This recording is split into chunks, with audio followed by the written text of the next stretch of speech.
Hello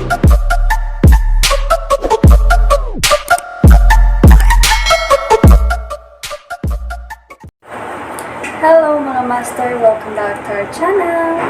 Panibagong araw, panibagong kabanata na naman ang pagsamasamahin natin ngayong araw na ito. At kung bago ka sa ating channel, pag-click ang subscribe button and hit the notification bell para updated kayo sa ating mga susunod na videos. So mga master, maraming salamat palagi sa inyong panonood. Pasensya na kung minsan matatagalan ang ating uploads kasi medyo busy lang tayo minsan sa trabaho at sa negosyo. So mga master, simulan na natin ang ating kabanata ngayong araw na ito. Let's go! Kabanata 2581-2600. Kabanata 2581. Ang banal na kasangkapan ay paglalaro ng bata.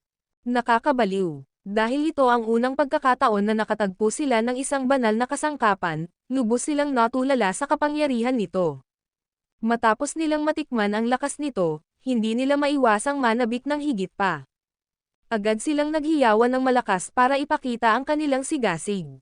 Pagkatapos ng lahat, sino ang hindi magnanais na gamitin ang banal na kasangkapan? Maging si Floyd, isang manlalaban sa Provisional Leaderboard, ay nagawang pagbantaan ang Divine Brigadier ng taglay niya ang Divine Tool. Higit pa rito, ang Divine Brigadier ay hindi naglalakaw sa laban. Sa kabaligtaran, ibinigay niya ang lahat. Dahil dito, pinagnanasaan ng lahat ang banal na kasangkapan. Hindi banggitin, mayroon lamang isang tiyak na limitasyon na maaaring maabot ng kanilang lakas sa pamamagitan ng masiglang pagsasanay. Bukod pa rito, hindi na kailangan ang kabuoang kontrol sa banal na kasangkapan. Sa kalahati o isang katlo lang ng kontrol sa Divine Tool, makakapagbigay sila ng hamon sa pagpili 10 manlalaban sa Divine Leaderboard. Nang mamulat sila ng pagkaunawa, isang manic gleam ng excitement ang lumipad sa kanilang mga mata. Maging si Gabriel at ang iba pa ay nasa sabik sa pag-iisip na pagmamayari ang banal na tool. May napakalakas na bagay si Levi sa kanyang mga kamay. Ngayong naiisip ko ito, tiyak na marami pa, nakakatakot. Samantala, maingat na pinagmamasdan ni Levi ang mga ekspresyon ng mga estudyante. Mabilis niyang napansin na si Eskild at ang iba pang mga especially iya ay may ibang reaksyon sa banal na kasangkapan. Imbes na excitement, parang takot na takot sila. Parang hindi sila makapaniwala na nasa kamay ni Dark Emperor ang Divine Tool na ito. Kitang-kita sa mga mukha nila ang takot sa ibang tao. Sa isang sulyap lang ay nakilala na silang lahat ni Levi. Bukod kay Eskild at sa iba pa, nakita ni Levi ang maraming iba pang mga especially iya na naruroon din. Gayunpaman, mayroong isang maliit na bilang ng mga especially iya na nagawang manatiling nakatago. Hindi magiging madaling gawin ang paglabas sa kanila.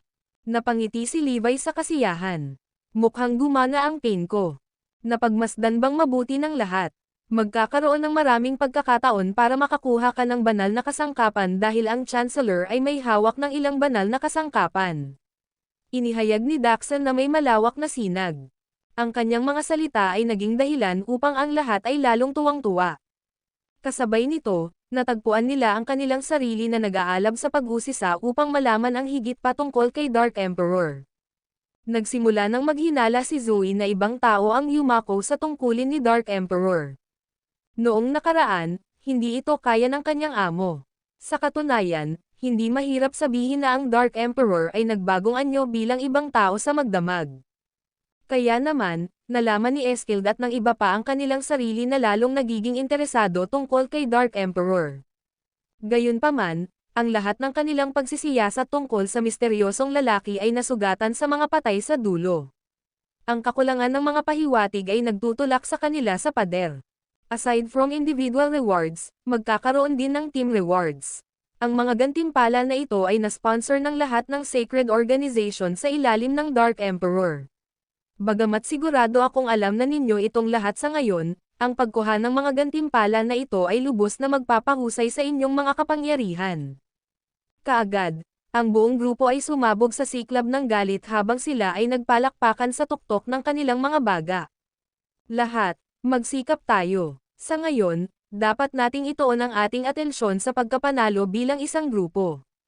Kakailanganin nating isecure ang ating pwesto bilang mga kampyon. Sigaw ni Asher Dragon. Tama na yan. Ibibigay namin ang lahat para makuha namin ang unang pwesto. Masigasig na sumang-ayon si Azure at iba pa. Ang iba ay patuloy na nagpalakpakan ng malakas habang ang isang buhay na kapaligiran ay nakabitin sa hangin. Ang lakas ng kanilang pinagsama-samang boses ay parang dagandong ng kulog. Lahat sila ay naudyukan at determinadong magsikap para makuha ang banal na kasangkapan. Bagamat ang bawat club ay tila naghihikayat sa isa't isa, ang pangkat ni Levi ay nanatiling tahimik na ang isa ay nakarinig ng isang pin drop. Kabaligtaran ng iba pang mga estudyante, lahat sila ay mukhang kalmado. Sa masusing pagsisiyasat, tila nanonoya sila. Para bang nakita nila ang banal na kasangkapan bilang walang iba kundi laro ng bata. Mula nang nasaksihan nila ang malakas na suntok ni Levi, ang kapangyarihan ng banal na kasangkapan ay namutla kung ihahambing dito. Hindi ito makahawak ng kandila sa matinding pag-atake ni Levi. Lumingon ang grupo ni Levi sa iba pang mga tao para bang sila ay isang grupo ng mga handgal na clown. Mula sa kanilang maingay na chit-chatter, masasabi ng isa na hindi pa nila nasaksihan ang tunay na kapangyarihan sa labas ng mundo, lalo na si Levi. Pinagmamalaki sila ng pangkat ni Levi, halatang halata sa mga mata nila ang pangungutya. Sa isang kisap mata, ang kanilang katahimikan ay nakakuha ng atensyon ng mga taong nagkakagulo. Bakit ang tahimik nila? Naiwan ang lahat na naguguluhan sa kanilang kakaibang kilo. Kakaiba, bakit hindi sila nasasabik na makita ang banal na kasangkapan? Pati mga mentor namin kanina pa tumatalon. Paano sila nananatiling kalmado? Paano nila pinapanatili ang kanilang kalmado? Nagsimulang magtsismisan ang lahat tungkol sa tahimik na grupo. Hindi nagtagal ay napunta ang lahat sa grupo ni Levi. Ang video na ito ay edited by Urban Storytelling. Kabanata 2582. Ilantad. Alam ko kung bakit napakatahimik nila. Lumingon si Vigo at nagtanong, pag-isipan mo. Dahil ang kampyon lamang ng akademya ay nakakakuha ng banal na kasangkapan, mayroon bang sino man sa pangkat na iyon na maaaring gumawa ng manguna sa mga chart? Imposible yan. Walang sino man sa kanilang club ang maaaring gawin iyon. Malamang na nasa ibaba sila. Ang galing. Nangangahulugan ito na wala silang pagkakataong manalo sa banal na kasangkapan.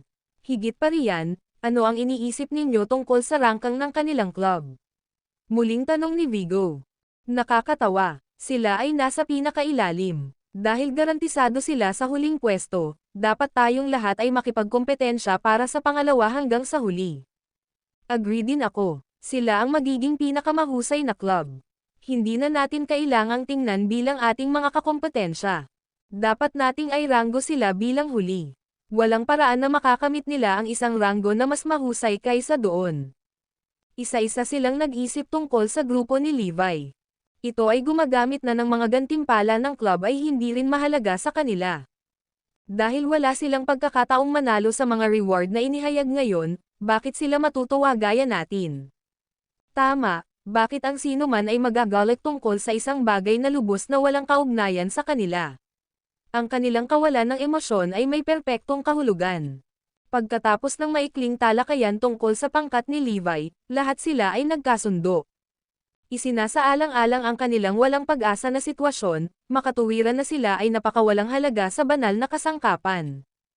Haha, hindi napigilan ang sarili, ang iba pang mga estudyante ay humahawak ng tawa.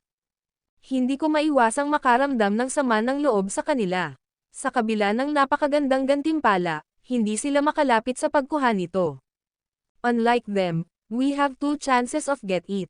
Kung nabigo tayong makuha ito bilang isang grupo, maaari pa rin tayong mag-opt na makipagkompetensya ng paisa-isa. Sa kasamaang palad, hindi nila maaaring ituloy ang parehong mga pagpipilian. Out of the blue, someone from the crowd suggested, dahil may reward system na nakalagay, dapat din tayong magpatupad ng punishment system, di ba? Naniniwala ako na ang pinakamababang 3 club at ang huling 10 individual ay dapat makatanggap ng parusa. Kung walang sistema, ang mga matatalo ay makontento sa kanilang mababang ranggo at hindi kailanman magaganyak na umunlad. Agree din ako. Ang parusa ay mag-uudyok sa amin na magsikap pa. Ang iba pang mga mag-aaral ay mabilis na tumunog sa kanilang mga kasunduan tungkol sa sistema ng parusa. May isa pa akong announcement. Dahil sa kakaibang katangian ng mga club ng Crown King, hindi sila sasali sa mga buwanang pagtatasa.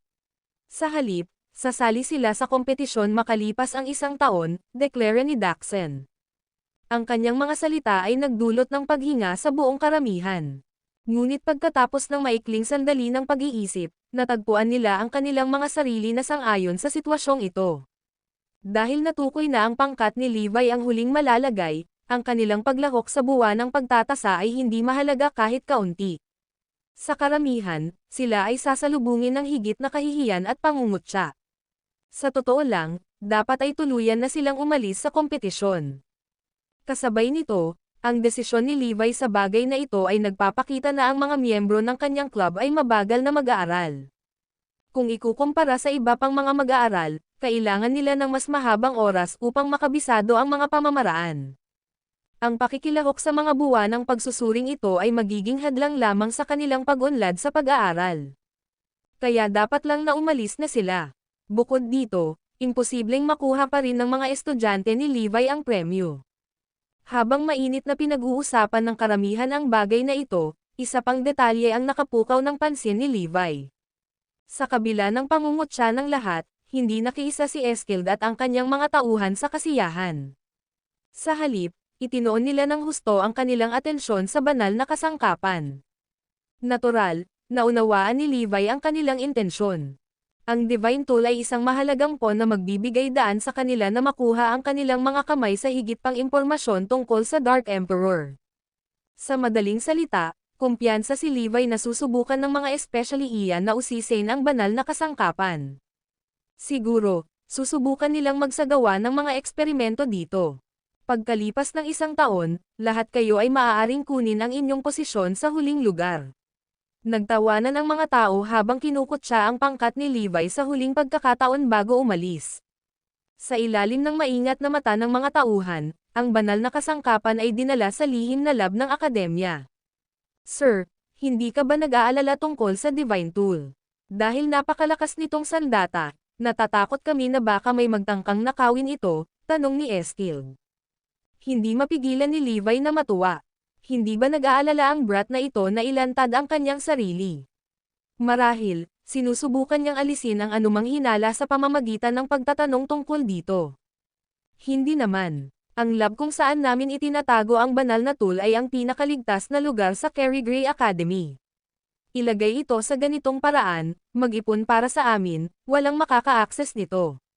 Huwag mag-alala, ito ay isang perpektong ligtas na lokasyon, sagot ni Daxen. Kung ganoon talaga ang kaso, makatitiyak tayo. Ang video na ito ay edited by Urban Storytelling. Kabanata 2583. Bagong kagamitan mula sa Lab of Gods. Pagkatapos ng anunsyo, muling nagsama-sama si Daxen at ang iba kasama si Levi. Chancellor, sa tingin mo ba gagawa sila ng kanilang hakbang? Hindi ba masyadong halata kung gagawin nila? Curious na tanong ni Daxen at ng iba kay Levi. Desperado sila para sa mga pahiwatig. Ngayong naihayag na natin ang ganoong mahalagang bagay, paano sila uupo nang walang ginagawa? Kahit ma-expose ang identity nila, confident ako na aaksyon sila, nakangiting sagot ni Levi. Gayunpaman, hindi mo ba naisip na masyadong mahigpit ang seguridad na mayroon tayo? Bukod sa mga nakatalagang gwardya, nakasecure din ang lab na may 8 kandado. Natatakot ako na baka mabaigo silang buksan ito. May punto si Daxen. Walang silbi kung hindi nila ma-access ang lab, dahil ginagamit ito na hindi makukuha ng mga especially iya ang banal na tool. Ngumisi si Levi at sinabing, hindi natin kontrolado iyon.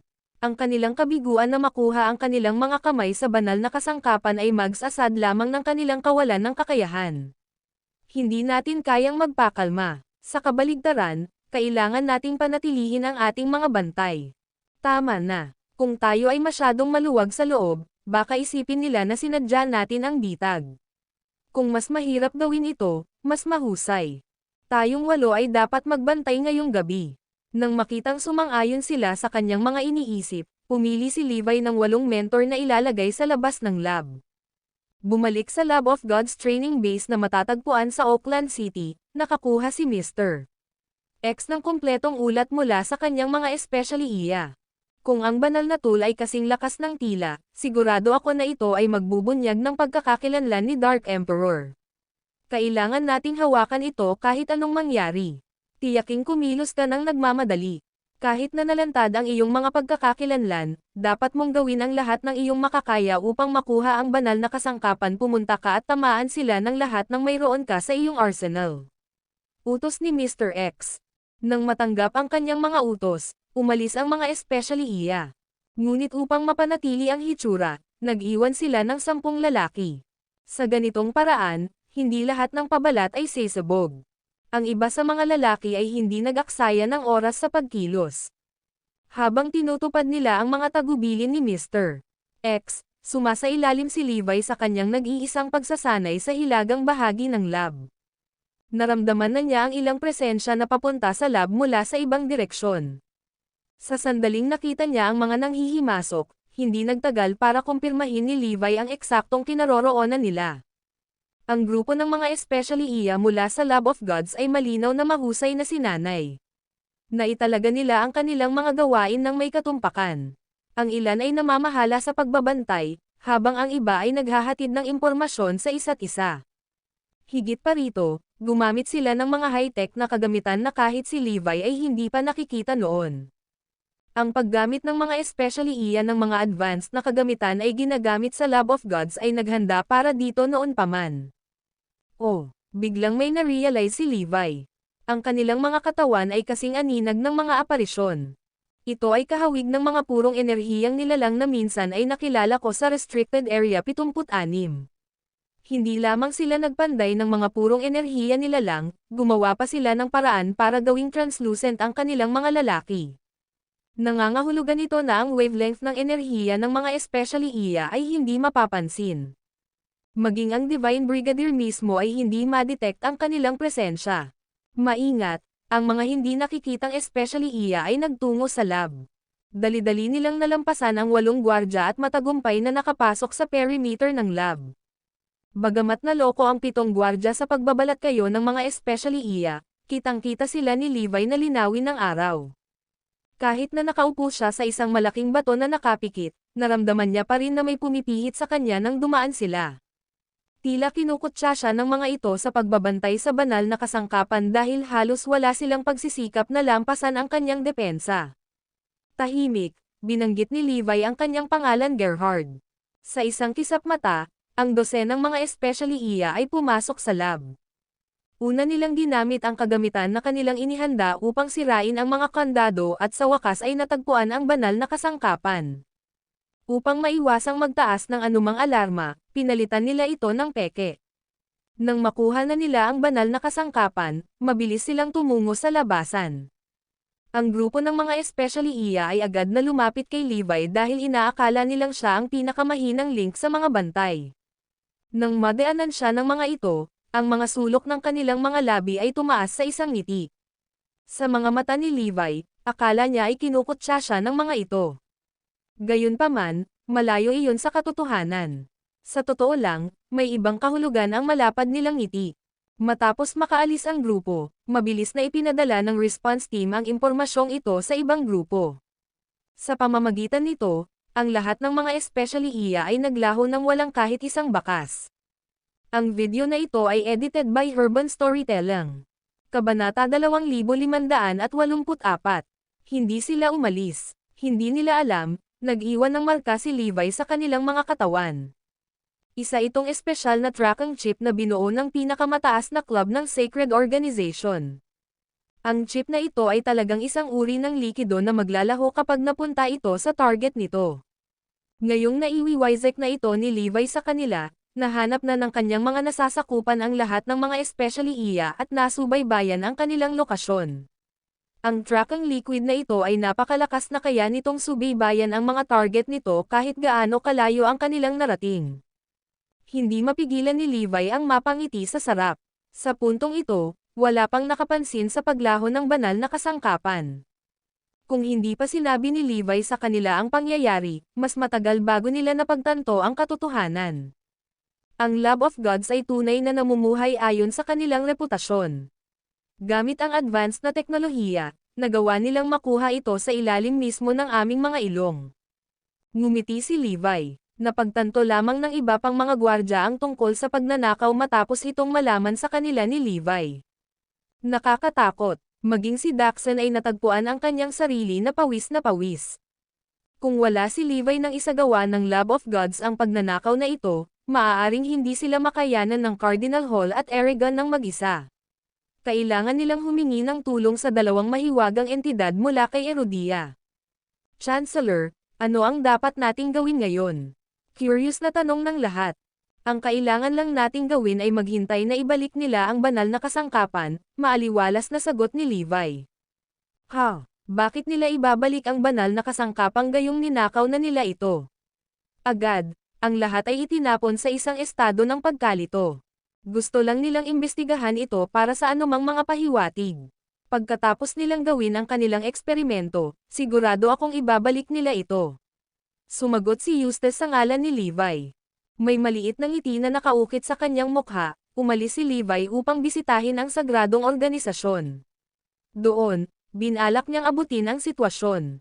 Bagamat alam na ng lahat na ibabalik ng mga especially iya ang Divine Tool, hindi nila alam ang katotohanan na ang Divine Tool ay hindi kailanman na ipadala palabas ng Carrie Gray Academy. Matapos nilang makawin ang banal na tool, si Eskild at ang iba pang mga especially iya ay tumakbo ng mabilis na pag-scan dito.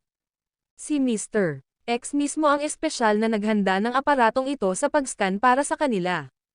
Pagkatapos nilang maskan ang banal na tool, ang lahat ng mga data ay ipapadala sa Lab of Gods.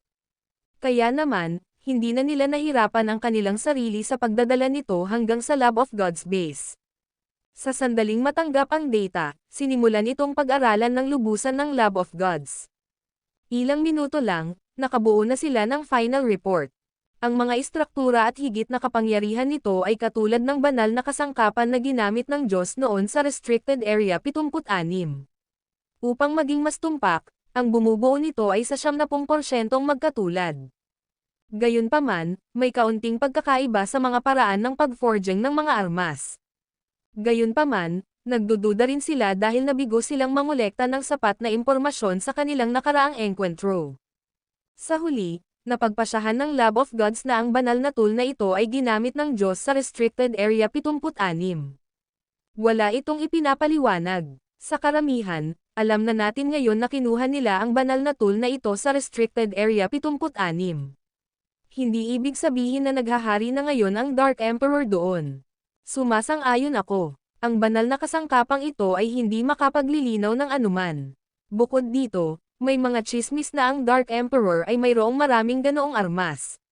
Ang sandata na ito ay maaaring isa lamang sa maraming banal na kasangkapan na kanilang kinuha. Sa tingin mo ba ang Dark Emperor ay isang Diyos mula sa Restricted Area 76? Matapang na mungkahi ni Lucifer. Iyon ang pinakamalamang na senaryo. Noon, masyado kaming nakatutok kay Erudia kaya pumikit kami sa Restricted Area 76. Bakit wala itong Diyos? Iyon ay dahil lahat sila ay umalis sa lugar na ito. Tumanggo si Mr. X sa kanyang pagsang-ayon. Kung ganoon ang kaso, kailangan nating maging alerto. Ang mga bagay ay mukhang mas masahol pa ngayon. Ang banal na general mula sa Restricted Area 76 na ay ngayon ang nakikitang hadlang sa aming landas. Lingid sa kaalaman ni Levi, iniugnay siya ng grupo mula sa Lab of Gods sa Restricted Area 76 pagkatapos nilang gawin ang kanilang pagsusuri. Sa kabilang banda, abala si Levi sa pagbabantay sa kinaroroonan ng mga especially iya.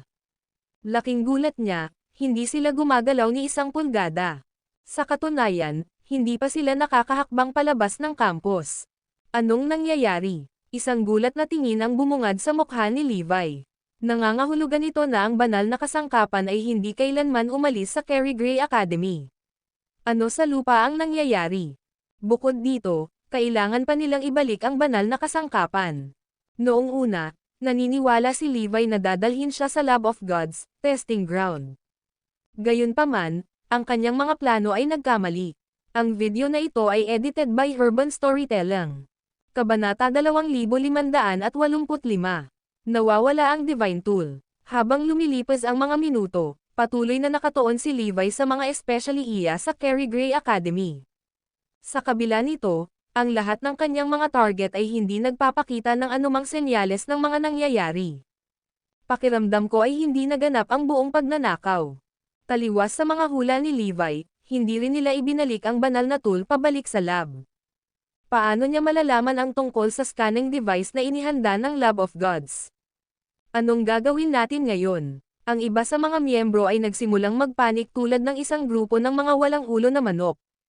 Paulit-ulit nilang binomba si Levi ng walang katapusang mga tanong. Sandali lang, pag-isipan ko ito. Matipid na sagot ni Levi. Kailangan kong linisin ang aking kamay at pag-isipan itong mabuti. Bumalik sa Lab of Gods, si Mr. X at ang kanyang mga subordinate ay nakikibahagi sa isang mainit na talakayan sa isa't isa. Kung si Dark Emperor ay mula sa Restricted Area 76, paano niya maihahayag ang kanyang sarili kay Erudia? Bakit niya itinatag ang Carrie Gray Academy? Ano nga ba ang motibo niya? Ayon sa tradisyon, ang mga Diyos mula sa Restricted Area 76 na ay palaging pumanig kay Adron. Kahit na gusto nilang makipag-alyansa sa isang bansa, si Zarain iyon. Bakit si Erudia na lang ang pinili ni Dark Emperor? Sa kabila ng pagkuha ng data ng banal na tool, hindi nila maibabalot ang kanilang mga ulo sa anomalyang ito. Kailangan nating palawakin ang ating mga pagsisiyasat tungkol sa paggamit nito. Ngayong natuklasan namin ang paghahayag nito tungkol kay Dark Emperor, siguraduhing makipag-ugnayan kay Shield. Kailangan nilang pabilisin ang kanilang pananaliksik tungkol sa sinaunang angkan ng garrison. Mabangis na sabi ni Mr. Bagamat lumipas ang isang buong gabi, hindi na naibalik sa lab ang banal na kasangkapan. Hindi rin umalis sa Carrie Gray Academy ang kakaunting lalaking target ni Levi kanina. Ang kakaibang ito ay naging sanhi ng hindi mapakali na paggapang ng balat ni Levi. Dahil ba sa nagbago ang kanilang isip at nagpasya na kunin ang banal na kasangkapan bilang kanilang sarili? O may naisip na ba silang ibang ruta ng pagtakas? Pagkatapos ng isang buong gabi ng walang kwentang paghihintay, nagpasya si Levi na bumalik sa Carrie Gray Academy. Ang pamamaril na ito ay nauwi sa isang kompletong kabiguan. Marami pa akong natitirang puwang para pagbutihin ko ang mga lugar na kulang sa akin. Nabigo rin akong gumawa ng tamang paghahanda. Hindi nagtagal pagkaalis ni Levi, umalangaw sa hangin ang isang malakas at nakakatusok na hiyawan. Nawala ang banal na kasangkapan. Nagmamadaling nagkukumpulan sa labas ang mga estudyante sa kani-kanilang dorm nang marinig nila ang nakakagulat na balitang ito. Sa loob ng ilang segundo, ang balitang nangyayari ito ay kumakalat na parang apoy sa gitna ng campus dahil ito ay karaniwang kaalaman. Nagulat ang mga mentor nang makita ang libo-libo na mga estudyante na halos lumuwa ang kanilang mga mata sa kanilang mga ulo. Ngunit nang malaman nila ang nakakagulat na balitang ito, nakiisa rin sila sa karamihan ng mga estudyante. Habang ang mga mag-aaral at mga tagapayo ay nagsisiksikan papunta sa lugar kung saan nakalagay ang banal na kasangkapan, si Daxon at ang iba ay sa wakas ay nakarinig ng balita. Dahil itinatago nila ang nangyari, walang kaalam-alam si Daxon kung paano nalaman ng publiko ang tungkol dito. Malinaw na may mali, gayunpaman, hindi sila makapag-focus doon ngayon. Dumating na ang mga estudyante sa pinangyarihan at humihingi ng paliwanag tungkol sa pagkawala ng banal na kasangkapan. Sir, tingnan kung nandoon pa ang banal na kasangkapan. Bulalas nila sa sobrang galit. Sa harap ng kanilang mga gulat na pag-iyak, walang pagpipilian si Daxon kundi akayin sila sa lab. Doon, binuksan niya ang kahon na naglalaman ng banal na kasangkapan. Bagamat may iba pang sandata sa loob nito, walang duda na may nakagawa ng banal na kasangkapan. Sa wakas, napagtanto si Daxon. Nakaset up na kami. Hindi ako makapaniwala na ang banal na kasangkapan ay nawala. Bilis, kailangan nating simulan ang paghahanap nito. May nagkakaw. Kaagad, isang kaguluhan ang sumiklab sa mga nagkukumpulang tao. Sa kaibuturan, inisip nila ang banal na kasangkapan bilang kanilang sarili. Kaya naman, hindi nila matanggap ang katotohanan na ito ay naipuslit. Kailangan nating malaman ang salarin at magbigay ng parusa. Galit na sigaw nila. Sandali lang, narinig mo ang sinabi ng aming mga tagapagturo kahapon. Ang banal na kasangkapan ay maaari lamang manako ng isang taong gumagawa sa loob. Napansin ko na binabantayan din ni Crown King ang banal na tool, Tama ba? Oo, mako-confirm ko yan. Nakita ko rin si Crown King na nagbabantay. Kainahinala na wala siya ngayon, dagdag ng isang tao mula sa karamihan. Agad na bumagsak ang spotlight kay Levi. Kung ganoon nga, hindi ba natin malalaman ang katotohanan kung bibisita tayo kay Master Garrison? Sumasang-ayon ako. Habang pinaghihinalaan ng lahat si Levi, tumakbo sila papunta sa tirahan ni Levi. Pagdating ni Levi sa campus, agad siyang sinalubong ng isang pulutong ng mga estudyante. Master Garrison, kailan napunta sa atin ang banal na kasangkapan?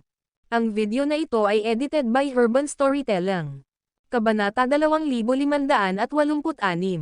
Nahuli sa pulang kamay. Hawak ni Troy ang banal na kasangkapan, gulat na tumingin kay Levi, at nagtanong. Sabi din ng iba, oo, hindi ko alam kung anong nangyari. Pagkagising ko sa umaga, nandito na ang banal na kasangkapan. Ito ay kakaiba. Hindi pa namin ito ginalaw. Bukod pa rito, ang banal na kasangkapan ay itinago sa lugar ng pagsubok. Wala kaming alisin na alisin ito. Nagulat ang lahat. Kinuha ni Levi ang banal na kasangkapan at siniyasat ito ng mabuti. Biglang sumama ang pakiramdam niya. Ay hindi, ang banal na kasangkapan ay talagang naibalik. Hindi ito ibinalik sa testing ground. Sa halip, ipinadala ito dito. Biglang naalala ni Levi ang grupo ng mga taong tumingin sa kanya ng masama bago umalis kagabi. Noong panahong iyon, inakala ni Levi na nililibak lang niya ang mga ito sa pagpapalam sa kanila na kunin ang banal na kasangkapan sa ilalim mismo ng kanyang relo. Ngayon ay tila may higit pa rito. Itinanam nila ang banal na kasangkapan dito para i-frame ako. Ang lahat ay nangyayari ayon sa kanilang mga plano. Hindi katakataka na ang banal na kasangkapan ay nagtagal upang maibalik. Nandito siya buong oras. Ito ay masama. Napakasama. Boom! Biglang isang malakas na ingay ang bumulaga kay Levi. Sa sandaling iyon, maraming tao ang sumugod, at hawak pa rin ni Levi ang banal na kasangkapan. Nakita ng lahat na hawak niya ito sa isang sulyap. Hahaha, alam ko na, ninakaw ni Levi ang banal na kasangkapan. Pinalitan pa niya ng peke. Nahuli siya, hindi niya maitatanggi ngayon. Gagaw talaga si Levi. Dapat niyang itago ang banal na kasangkapan matapos itong nakawin. Sa halip, ipinapakita niya ito sa lahat. Hinihiling niyang mahuli siya. Nasaksihan ito ng libu-libong tao gamit ang kanilang mga mata. Walang paraan na may pagtanggol ni Levi ang kanyang sarili. Tumawa pa siya ng malakas. Kaya't ang mga especially iyan na ito ay lihim na sinusubukang i-frame ako. Hindi ba't medyo isip bata at walang muwang? Gayunpaman, agad na nagsimulang magsalita si Troy at ang iba para kay Levi sa sandaling ito. Lahat kayo nagkakamali. Nakita lang namin ang banal na kasangkapan dito sa umaga. Hindi natin alam kung sino ang naglagay nito dito. At saka, kababalik lang ni Master Garrison. Hindi niya ito nakita. Tama na. Tsaka wala naman siyang dahilan para magnakaw. Hindi man lang siya interesado rito.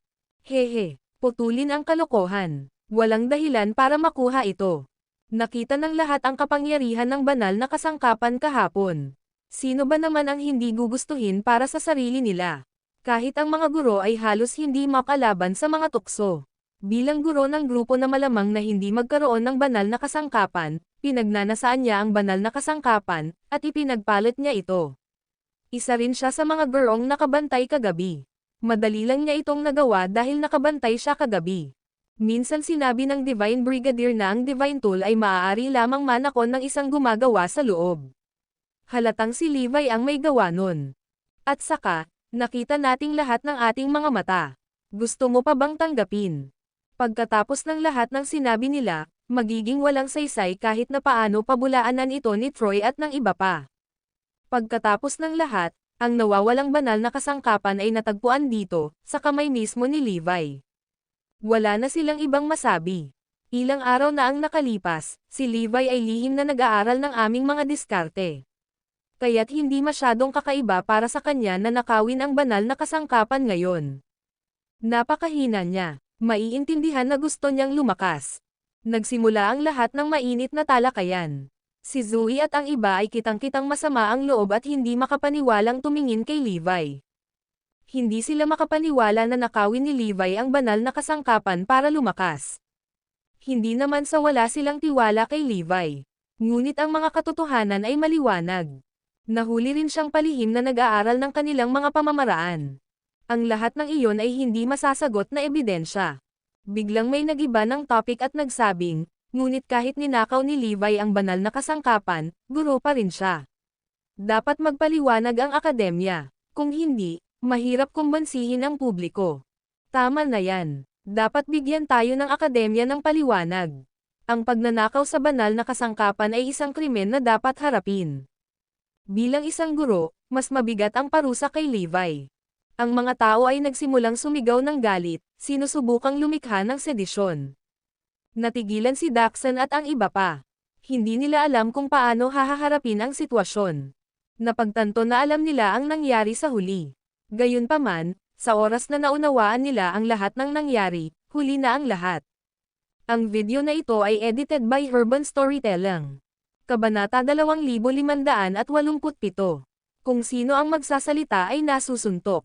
Nahuli siya. Nakita ito ng lahat. Magnanakaw si Levi. Bulalas ni Eskild at ng iba pa. Pinilit nila ang krimen kay Levi. Ang mga saksi ay naroroon, at ang kanyang mga motibo ay nasa linya. Ang 12 ng mga especially iya noong nakaraang gabi ay nakangiti ng mapanokso habang nakatingin kay Levi, ang kanilang scapegoat. Levi, ano ang masasabi mo sa sarili mo? Titingnan ko kung paano ka makakaalis dito. Libu-libong mata ang nakita kay Levi na para bang gusto na siyang patayin. Wala akong masabi. Tulad ng nakikita mo, hawak ko ito sa aking mga kamay. Ngumiti si Levi. Kahit na siya ang nagsauli ng Divine Tool, siya rin ang may hawak nito. Ang banal na kasangkapan ay pag-aari niya noong una. Gustong pabulaanan ni Troy at ng iba pa, ngunit hindi nila alam kung ano ang sasabihin. Hindi sila nakaimik, dahil si Master Garrison mismo ang umamin nito, hindi ba dapat siya parusahan ng akademya ng naaayon? Oo, may kakaibang presensya si Master Garrison dito. Nararapat siyang parusahan ng mabigat. Parusahan mo siya. Parusahan mo siya. Sabay-sabay na umawit ang libu-libong tao. Ibinaba ni Zoe, Asher Dragon, at iba pa. Nakakahiya ang eksena na gusto nilang iba ang kanilang mga ulo sa isang butas. Ayaw na nilang may kinalaman pa kay Levi. Ito ay sobrang nakakahiya. Lahat sila ay ibinaba ang kanilang mga ulo, sinusubukang huwag pansinin si Levi. Talagang ginawa niya ang isang bagay.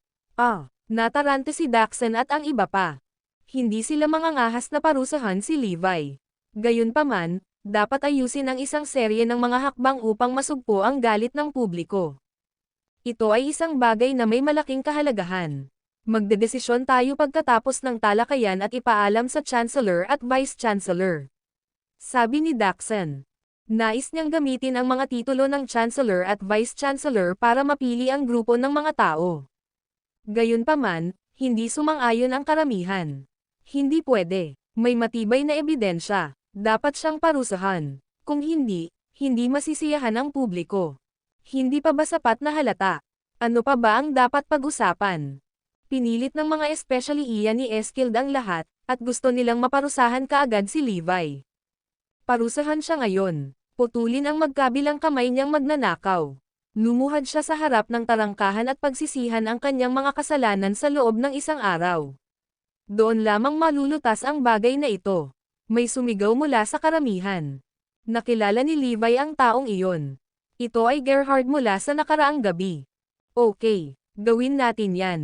Lahat ay nagsisigawan. Nais ng bawat isa sa kanila na maparusahan si Levi sa ganoong paraan. Masayang ngumiti si Gerhard. Ano ang gusto mong putulin ang aking mga kamay at ipaluhod ako? Napatitig si Levi kay Gerhard. Oo, tama yan. Iyan ang makukuha mo sa pagnanakaw. Ngumisi si Gerhard. Hindi umimik si Levi. Sa halip, naglakad siya papunta kay Gerhard. Sa puntong iyon, nakangiti pa rin si Gerhard habang nakatingin kay Levi ng masama. Sampal. Bang. Boom. Biglang kumilos si Levi. Una, sinampal niya si Gerhard sa mukha. Pagkatapos, ibinagsak niya ito sa lupa gamit ang isang suntok at sinipa siya ng mahigit 10 metro ang layo.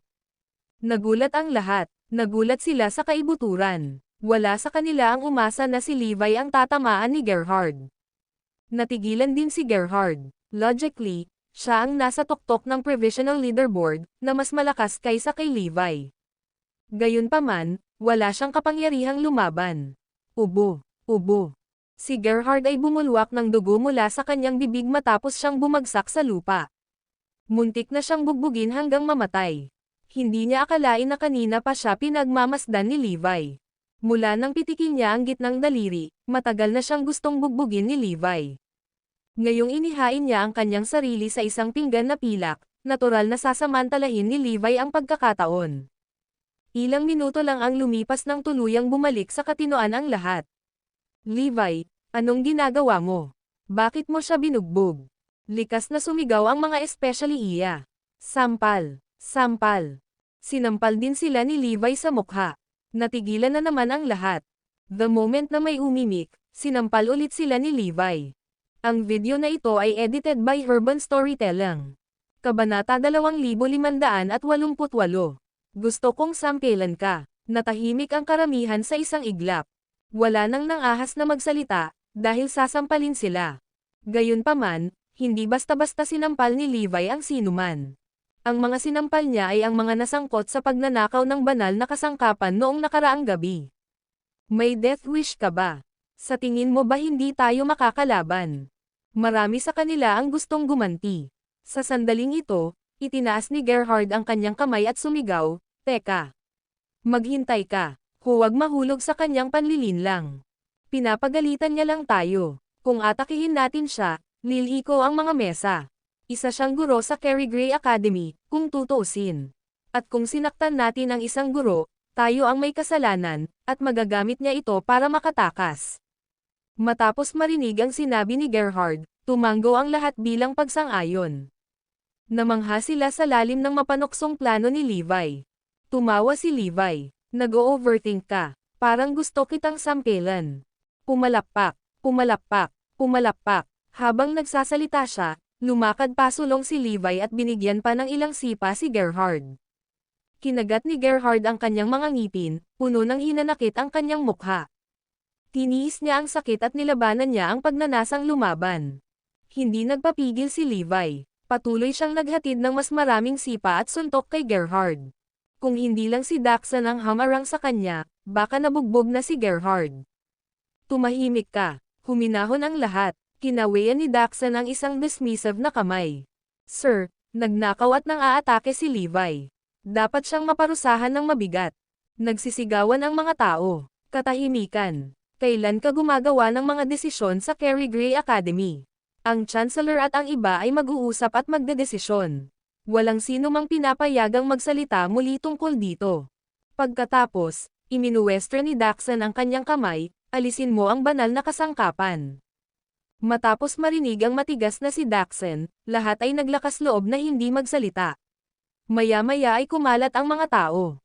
Yun lang ba? Galit na galit ang mga alagad na umalis.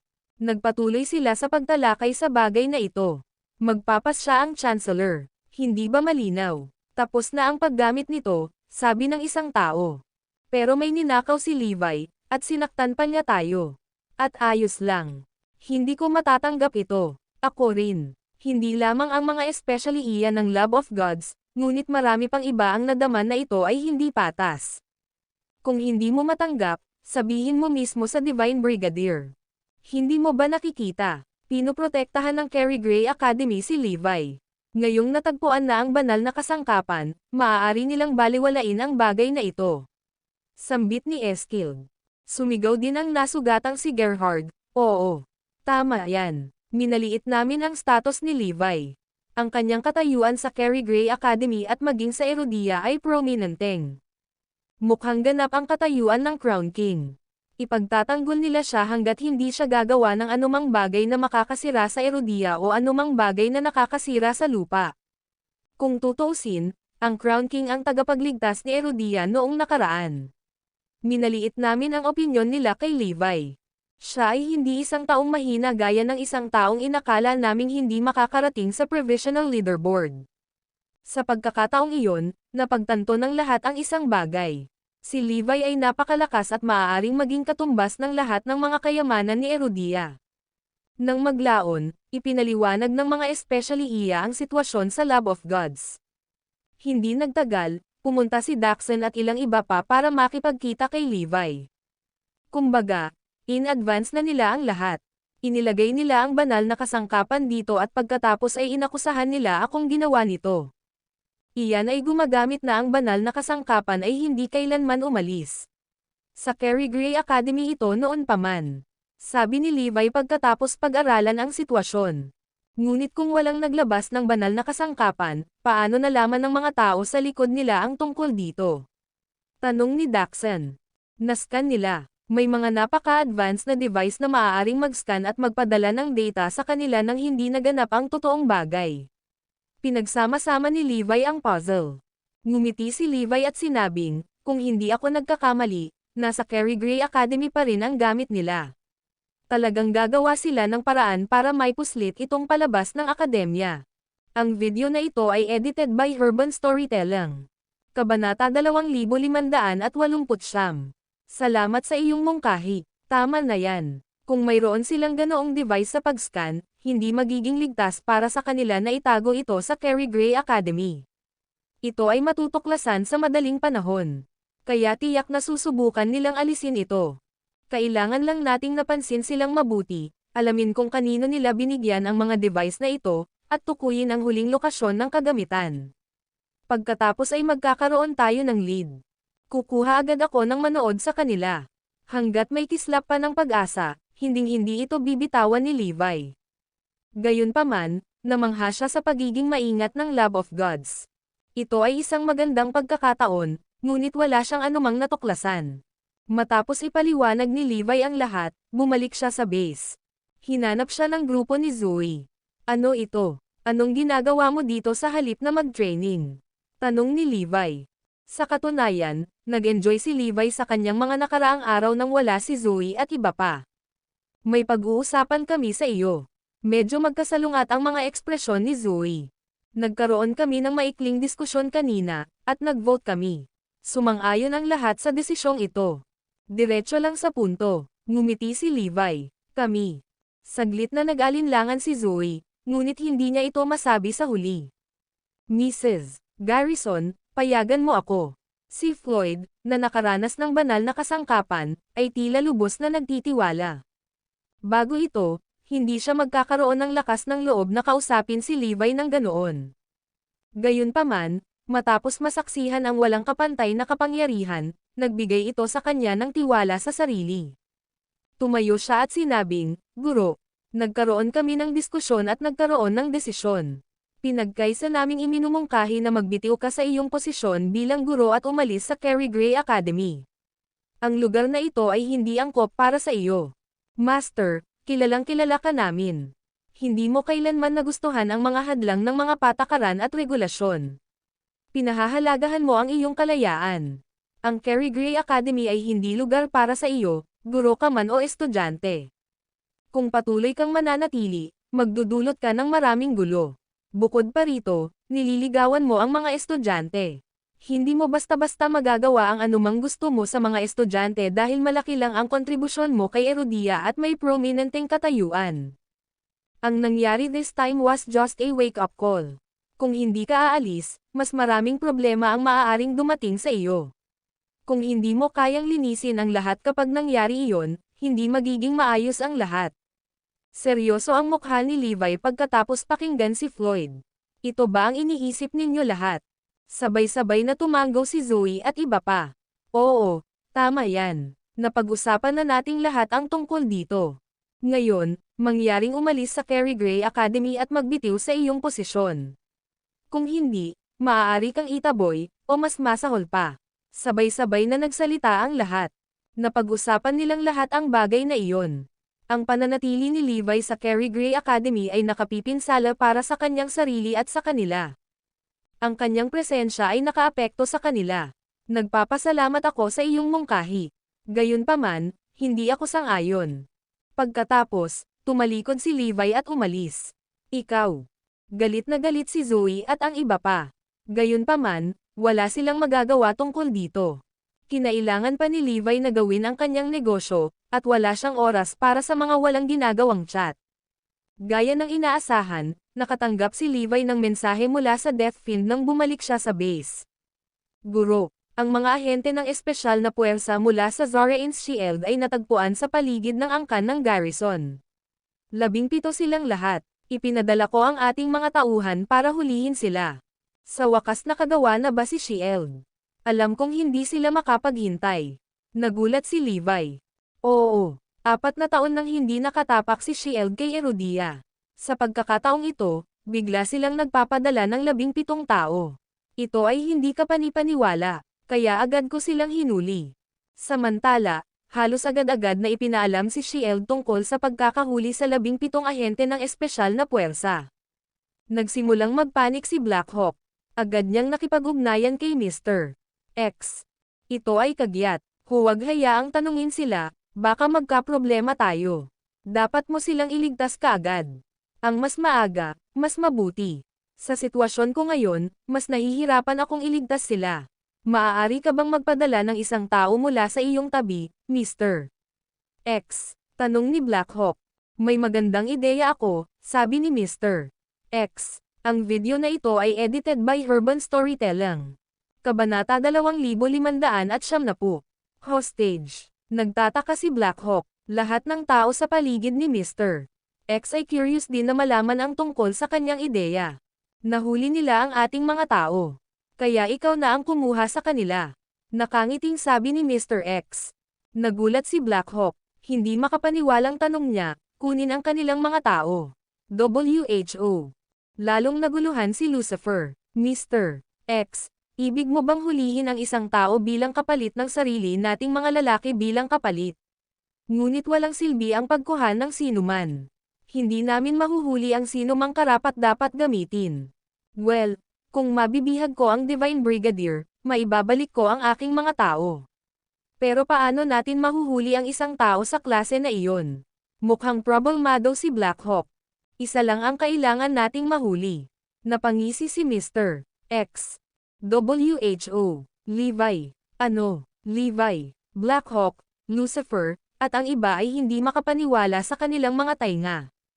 Ipinahayag ni Blackhawk ang kanyang mga pagdududa. Magtatrabaho pa ba iyan? Ano ang silbi ni Levi? Maaari ba siyang ipagpalit sa pinakapitong ahente ng espesyal na puwersa na nawala sa atin? Ganyan din ang iniisip ko noon. Gayunpaman, ayon sa pinakabagong impormasyon mula sa mga especially iya, si Levi ay may prominenteng katayuan sa Erudia, at mayroon din siyang napakataas na katayuan sa Carrie Gray Academy. Lagi naming minamaliit si Levi. Sa titulo pa lang na Crown King, hindi na mabilang ang mga taong handang protektahan siya. Kahit hindi siya ganoon kalakas, hindi man siya makasabay sa panahon, siya pa rin ang spiritual symbol ni Erudia. Ang mga Erudian ay naniniwala tungkol dito. Sa makatuwid, ang kanyang katayuan ay mas mataas kaysa sa aming naisip. Hanggat kaya mo siyang mahuli, hindi mo lang siya may papalit sa mga nasasakupan mo, maaari mo pa siyang ipagpalit sa iba. Sabi ni Mr. X. Talaga, ang pagnanakaw ng banal na kasangkapan ay isang malaking pangyayari. Pero napakadali nitong nawala. Talagang ipinapakita nito ang kanyang prominenteng katayuan. Pagkatapos ay makinig kay Mr. X, tumango kaagad si Blackhawk. Okay, magpapadala ako ng isang tao para hulihin si Levi kaagad. Hindi rin tumayo si Shield mula kay Zarain. Mabilis na ipinatawag ni Blackhawk ang mga ahente ng espesyal na puwersa. Polar, Cinder, pamunuan mo ang club. Siguraduhing ibalik mo si Levi. Kinuha ng 8 Special Forces agent ang pinakamabilis na airship at dumating sa Carrie Gray Academy sa lalong madaling panahon. Sa Carrie Gray Academy base, hinihintay ni Levi ang angkan ng garrison na ihatid ang mga nahuli na ahente ng Special Forces. Gusto niyang tanungin sila mismo. Matagal ang paghihintay, at nakaramdam siya ng pagkabagot. Sinuri niya sa notos kung inilipat ng mga especially iya sa Carrie Gray Academy ang kanilang mga kagamitan. Pagkatapos, ipinadala niya si Notos sa paligid ng Carrie Gray Academy. Pagkatapos ng lahat, iyon ay isang mahalagang lokasyon. Kailangang may naroon. Master, hindi ko pa nakikita yung naglipat ng gamit. Pero may nakita akong iba. Hayaan akong mag-scan at tingnan ito. Ang iba pang kagamitan ay na-install sa paligid ng Carrie Gray Academy, at ang mga ahente ng espesyal na puwersa na ipinadala ni Shield ay pumasok sa hanay ng pagsubaybay nito. Hindi nila akalain na matutuklasan sila sa sandaling dumating sila sa Carrie Gray Academy. Kung tutuusin, hindi nila alam ang lahat ng iyon. Nakuha ko na. Ang 8 sa kanila ay ang mga ahente ng espesyal na puwersa ng Shield. Ang nangunguna sa club ay sina Polar at Cinder. Ipinadala ni Notos ang impormasyon ng 8 sa kanila kay Levi. Natigilan si Levi nang tingnan niya ang impormasyon. Anong ginagawa nila dito? Dapat ay pumunta sila sa Erudia upang iligtas ang pinaka-7 ahente ng espesyal na puwersa. Pero bakit sila nandito? Hinulaan ba nila na dito ipapadala ang mga tao nila? Kaya ba sila nandito? Hindi pwede. Papunta pa rin sila dito. Walang makakaalam. Dapat ay dumating sila para sa ibang bagay. Hindi naisip ni Levi na darating sila para hulihin siya. Ito ay lampas sa kanyang wildest imahinasyon na may mga nilalang sapat na matapang upang subukang hulihin siya. Pagmasdan mong mabuti, tingnan kung ano ang ginagawa nila. Ayaw silang alerto ni Levi. Naiintindihan. Hindi nagtagal, pumasok si Polar at ang club sa Carrie Gray Academy.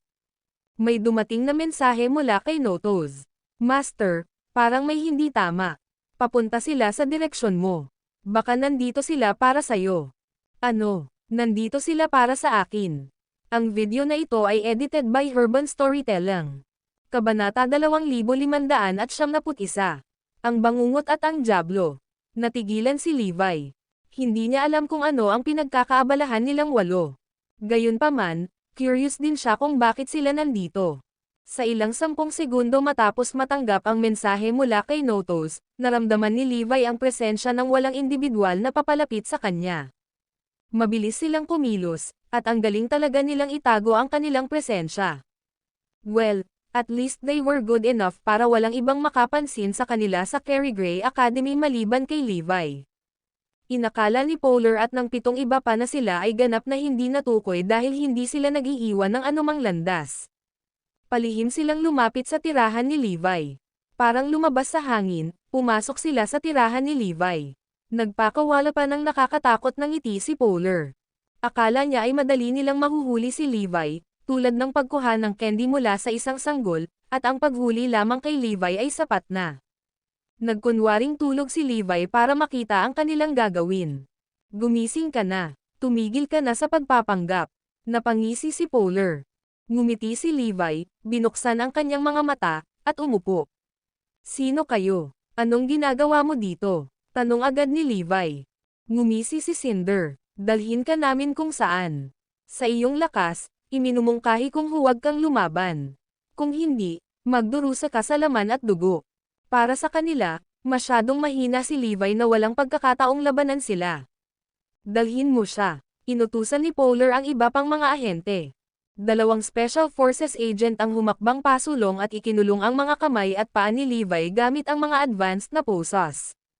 Pagkatapos, binuhat nila siya at umalis sa isang iglap. Hindi tumutol si Levi at pinayagan silang kunin siya. Gusto niyang makita kung ano ang ginagawa nila. Mabilis nilang inilabas si Levi sa Carrie Gray Academy ng 8. Nakita ni Notos na binuhat nilang 8 si Levi nang binabantayan niya ang lugar. Humagalpak siya ng tawa. Nagsimulang sumakit ang kanyang tiyan sa lahat ng kakatawa na para bang ngayon lang niya narinig ang pinaka-nakakatawang biro sa mundo. Ang mga hanggal na ito ay hindi kailanman nagkaroon ng kahit kaunting ideya kung sino ang kanilang dinadala pabalik. Isa siya sa mga matatanda. Naalala niya ang mga pelikula mula sa Zarain. Madalas silang hamukay ng mga demonyo at iba pa at ibinalik ang mga ito, na walang pinagkaiba sa nangyayari sa kanyang mga mata. Matapos tuluyang umalis sa perimeter ng Carrie Gray Academy, dumating ang isang airship para salubungin sila. Matapos may sakay si Levi sa airship ay agad silang bumaba at umalis ng buong bilis. Masarap ang tulog ni Levi. Sa pagkatulala, narinig niya ang ilang boses sa kanyang tainga. Iminulat ni Levi ang kanyang mga mata at nakita niya ang kanyang sarili sa isang hindi pamilyar na lugar. Nasa laboratorio siya na mukhang moderno at advanced. Bukod sa walang individual na kumuha sa kanya, marami pang iba ang naruroon. Isa sa kanila, na may tato na itim na lawin sa leeg, ay nakita si Levi na nagising. Bakit takot na takot ka sa kanya? Kailangan mo pa ba siyang kadena? Natatakot ka bang tumakas siya? Naiinis na sabi ni Blackhawk. Tinapik ni Polar ang kanyang ulo. Tama, sa kanyang lakas, hindi na tayo dapat matakot. Nakakahiya, ginamit pa namin ang pinakamalakas na cuffs mula kay Shield. Maliban kung sila ay may tulong ng banal na kasangkapan, walang sino man ang makakapagpalaya sa kanilang sarili. Kahit na ang tanong 10 ng Divine Leaderboard ay hindi makakatakas. Ang mga cuff na ito ay para sa pagpigil sa mga kaaway ng pinakamataas na antas. Sabi ni Cinder. Napahanga si Levi sa kadena na ginamit nila. Ang kalidad at disenyo ng cuffs ay lubos na advanced. Talagang mahirap para sa kanya na palalayain ang sarili. Kahit na ang isang taong may lakas ng Divine Brigadier ay hindi makakawala sa kanilang mga sarili mula sa mga tanikala na ito. Levi. Ay, Levi, naaalala mo ba? Minsan kang nag-iisa sa Zarain at minasaker kami. Wala kaming magawa laban sa iyo maliban sa panoorin kang lumayo. Ikaw ang bangungot ni Zarain, ang diablo na kinasusuklaman nating lahat. Ikaw ang nagdadala sa amin ng malaking kahihiyan. Paminsan-minsan, iisipin pa rin namin ang espadang nakaipit sa aming lupain. Iyon ang aming walang hanggang paghihirap. Habang nagsasalita si Blackhawk, pinandilatan ng lahat si Levi na puno ng galit ang mga mata. Lahat ng sinabi ni Blackhawk ay totoo. Lahat ng tao sa Zarain ay gustong balatan siya ng buhay. Damang-dama nila ang galit na kumukulo sa loob tuwing tumitingin sila sa kanya, at gusto nilang pahirapan siya sa pinakamalupit na paraan na posible. Ang video na ito ay edited by Urban Storytelling. Kabanata 2572. Isa pang kakilakilabot na kaaway. Nanunuya si Blackhawk, tingnan mo, madali ka naming naaga. Hindi ka tugma sa amin. May kasabihan kay Erodia, every dog will have his day. Dati, natatakot kami sa iyong pag-iral, ngunit ngayon, maaari ka naming guluhin.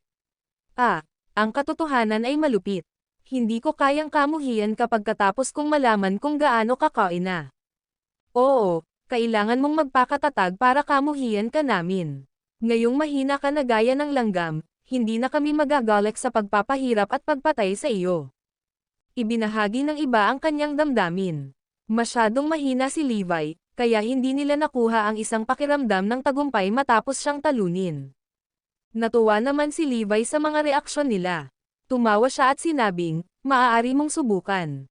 Huwag kang mag-alala, sisiguraduhin naming matitikman mo ang sarili mong gamot. Tandaan kung paano ka nagmarcha papasok at palabas ng Zarain ng walang awa at pinatay ang lahat ng nakikita. Babayaran ka namin. Maghintay ka lang. Sa lalong madaling panahon, ang unang hindi masisira na manlalaban ng Zarain ay darating sa Erodia. Gagawin niya rin ang ginawa mo kay Zarain noon. Inihayag ng Blackhawk. Pakiramdam ni Levi ay nadudurog ang kanyang puso. Dahil si Zarain ay naging mababang profile sa paglipas ng mga taon, nakalimutan niya ang lahat tungkol sa kanila. Maliwanag, may binabalak sila. Pagkatapos ng lahat, sila ay palaging inaangkin na sila ang pinakamalakas na presensya sa mundo. Hindi sila sumuko sa kanilang pangarap na masakop ang mundo. May posibilidad din na mas makapangyarihan sila kaysa Love of Gods. Noon, ang Zarain at Love of Gods ay talagang nagtutulungan sa halip na ang isa ay nagtatrabaho para sa isa pa.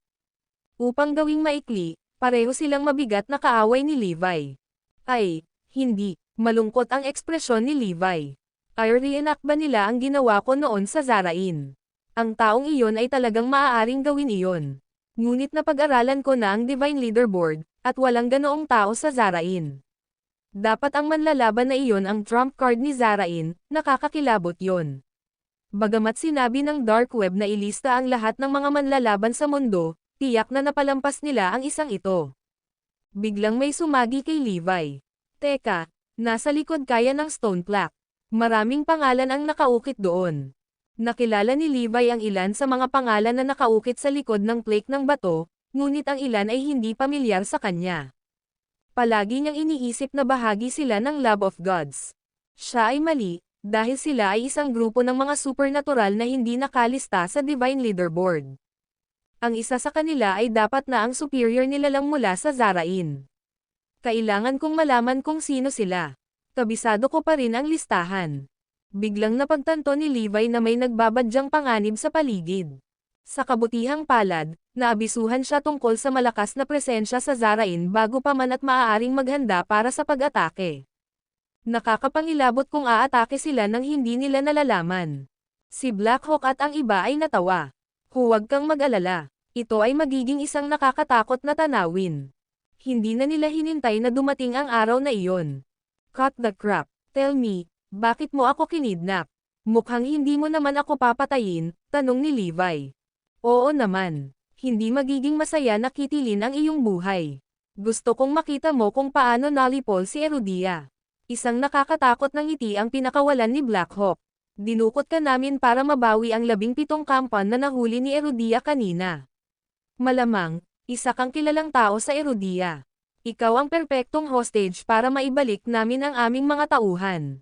Sa wakas, naunawaan ni Levi kung bakit siya dinakip. Kinuha nila ako bilang isang hostage para maibalik ang kanilang mga tauhan. Alam pa nilang kilalang tao ako noon sa Erudia. Ipinapalagay siguro ng mga tao na makapangyarihan ako pagkatapos kong nakawin ang Divine Tool sa Carrie Gray Academy ngunit hindi ako naparusahan. Siguradong mga especially iyan ng Lab of Gods ang nagsabi sa kanila ng balita. Malinaw na nakipagtulungan si Shield sa Lab of Gods. Kung pinaghihinalaan niya ang mga ito noon, alam na niya ngayon. Ang sitwasyon ngayon ay parang ibinigay ni Shield ang kanilang sarili sa kanyang kamay, at hindi na niya kailangan pang hanapin ang mga ito. Sa isiping iyon, humagalpak ng tawa si Levi. Ang video na ito ay edited by Urban Storytelling. Kabanata 2573. Ako mismo ang gagawa. Nataranta ang lahat. Bakit siya tumatawa? Nagtataka silang tumingin sa direksyon niya. Tinanong ni Blackhawk, natatawa ka ba sa katotohanan na maaari mong gamitin upang ipagpalat sa aming mga lalaki? Hindi siya pinansin ni Levi at nagpatuloy sa pagtawa. Habang lumalangoy si Shield sa lambat, hindi na nila kailangan ang 17 lalaki, na mga subordinate ni Blackhawk. Kahit na sila ay tanungin, ipapakita nila ang Blackhawk sa karamihan, dahil nagtatrabaho sila para sa kanya.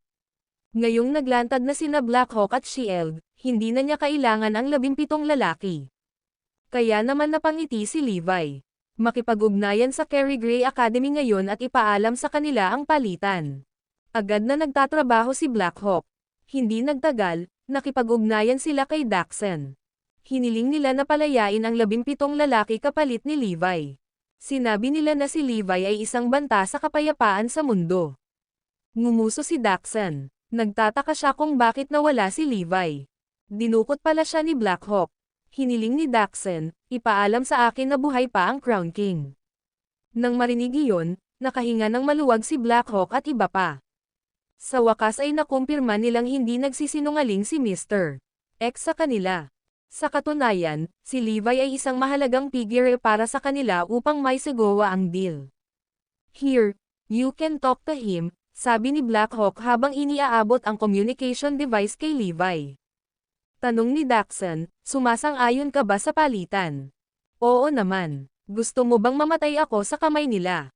Bilisan mo, pabalaykan mo sila ngayon. Udyok ni Levi. Ipinapalagay ni Blackhawk at ng iba pa na natatakot siya sa kanila. Sige, hayaan mong kausapin ko si Shield.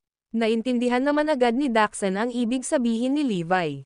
Wala nang silbi sa amin ang 17 lalaki. Divine Brigadier, palalayain mo ang 17 lalaki. Kapag nakumpirma naming ligtas na sila, ilalabas namin si Levi, pahayag ni Blackhawk. Tugon ni Daxon, ha? Babalik ka ba sa iyong salita? Pagkatapos kong palayain sila, baka hindi mo palayain ang Crown King ni Erudia.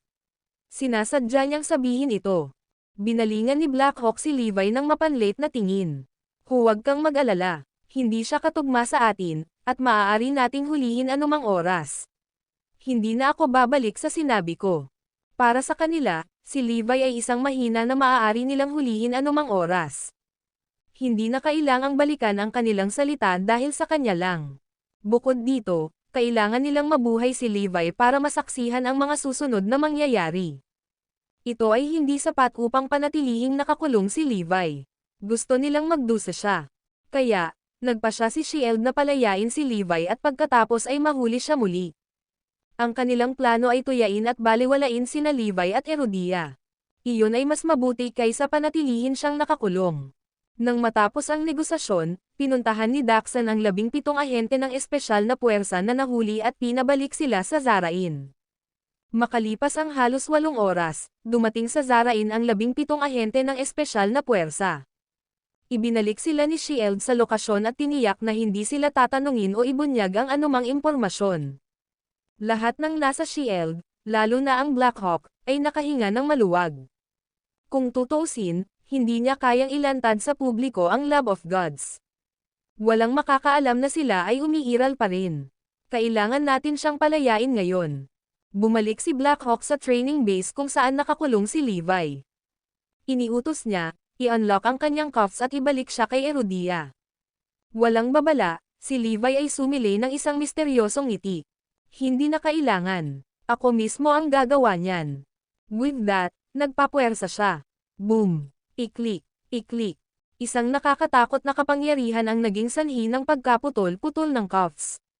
Inakala ni Shield na imposible para sa sinumang nakakulong na makatakas mula sa cuffs, ngunit nagkamali sila. Nagkapira-piraso ito sa harap ng kanilang mga mata. Isang nakakabinging katahimikan ang bomb alot. Ang video na ito ay edited by Urban Storytelling. Kabanata 2574. Mawawala ang Shield. Si Black Hawk, Cinder, at Polar ay natigilan sa katahimikan. Napatulala ang lahat. Nang makitang nakawala si Levi sa cuffs ay nalaglag ang kanilang mga panga sa gulat. Ay, mahal. Ano iyon? Ngayon lang ba tayo nakasaksi ng isang bagay na nakakatakot? Posible ba iyon? Panaginip ba ito? Sampal, sampal, sampal. May sumampal pa sa sarili para siguraduhin hindi siya nananaginip. Nako, nangyari na talaga. Nako, mahal. Hindi ako makapaniwalang nangyari talaga.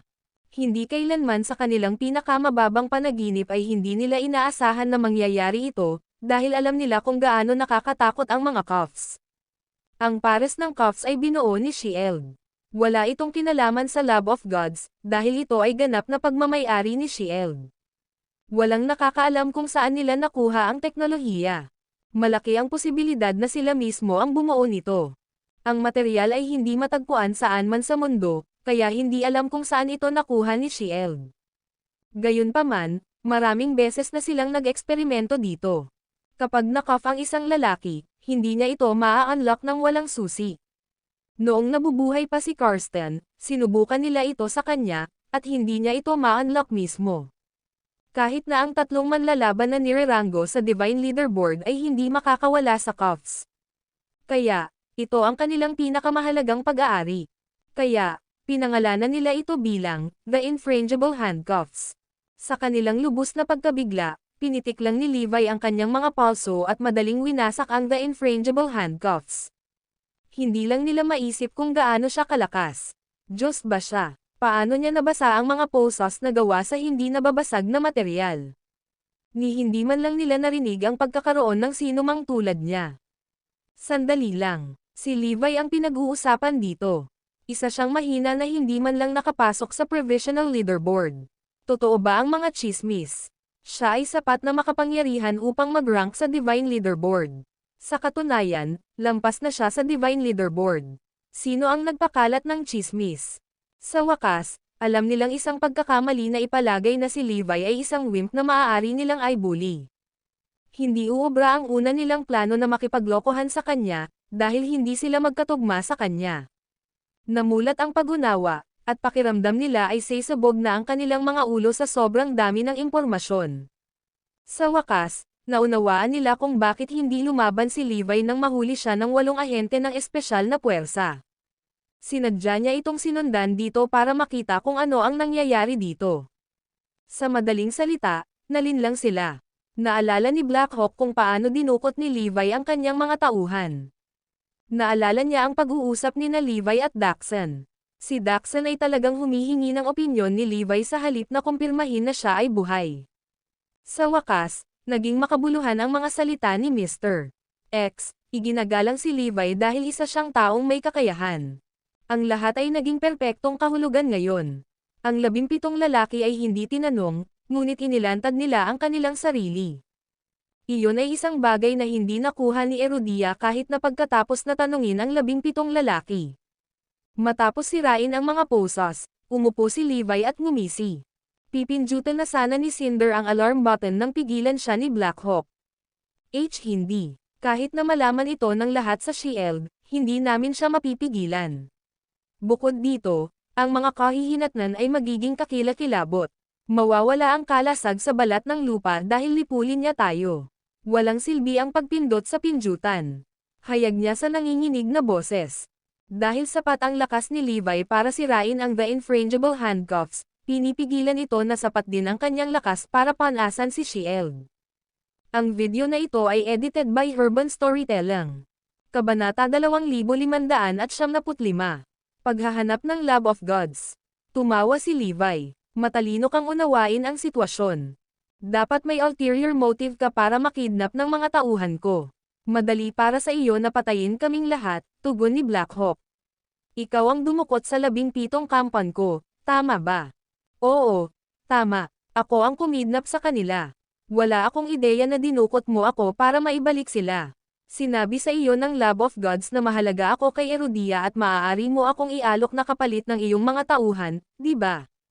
Nang marinig iyon, agad na napagtanto ni Blackhawk na alam ni Levi ang lahat. Sumigaw siya, baka si Dark Emperor. Sinabi sa kanya ng ekspresyon ni Levi ang lahat. Walang misteryosong nilalang, dahil iyon ay si Levi sa personal. Noon, sapat na ang kapangyarihan ni Levi para maging kaaway ni Zarain at Lab of Gods. Siya pa rin ang nakikita nilang kaaway ngayon. Bigla namang humagalpak ng tawa si Blackhawk. Lab of Gods, Mr. X, wala kang ideya kay Levi, na minamaliit mo, na kilala sa iyong pag-iral sa lahat ng oras. Ang tatlong lalaking hinahanap mo ay pawang alter ego ni Levi. Anong biro? Sa ngayon, naisip na ni Levi ang lahat. Sa halip na itago ang katotohanan, matapat na sumagot si Blackhawk, oo, tama ka. Umiiral pa rin ang Lab of Gods. Nakipag-ugnayan sila sa akin kamakailan at sinabi sa akin na siyasatin ang pinuno ng sinaunang angkan ng garrison. Naniniwala akong kilala mo ang mga lalaking nakipag-ugnayan sa akin, sina Lucifer at Mr. X, sila. Ipinagpatuloy ni Blackhawk ang lahat kay Levi. Napangiti si Levi. Great. Sila yung mga dati kong kakilala. Nasaan sila? I have to admit na matalino ang Lab of Gods. Nasa Oakland City sila, Erudia. Nang marinig iyon, halos mapatalon si Levi sa gulat. Nasa Erudia sila. Hindi iyon sumagi sa kanyang isipan. Hindi nakakagulat na nasubaybayan ko ang mga purong enerhiyang nilalang mula sa Restricted Area 76 hanggang Erudia. Akala ko noong una ay natuklasan nila ako at sinadya akong dinala kay Erudia. Nagpunta sila sa magkahiwalay na paraan kay Erudia. Pumili ako ng isa para subaybayan at nawala sa paningin ko siya sa Oakland City. Huli niyang napagtanto na hindi pa nila natuklasan o sinusubukang iwaksi siya sa kanilang mga landas. Erudia ang destinasyon. Nagpunta sila sa magkahiwalay na daan sa Erudia dahil mayroon silang mga base sa buong bansa. Ang Oakland City ay isa sa kanilang mga base. Sa wakas, naging makabuluhan ang lahat ngayon. Hindi naiwasang mamangha si Levi sa katotohanang muling lumitaw ang Lab of Gods sa Erudia. Sinong mag-iisip niyan? Ano ang dapat kong gawin? Dapat ko bang akitin sila para mapatay mo silang lahat? Tanong ni Blackhawk.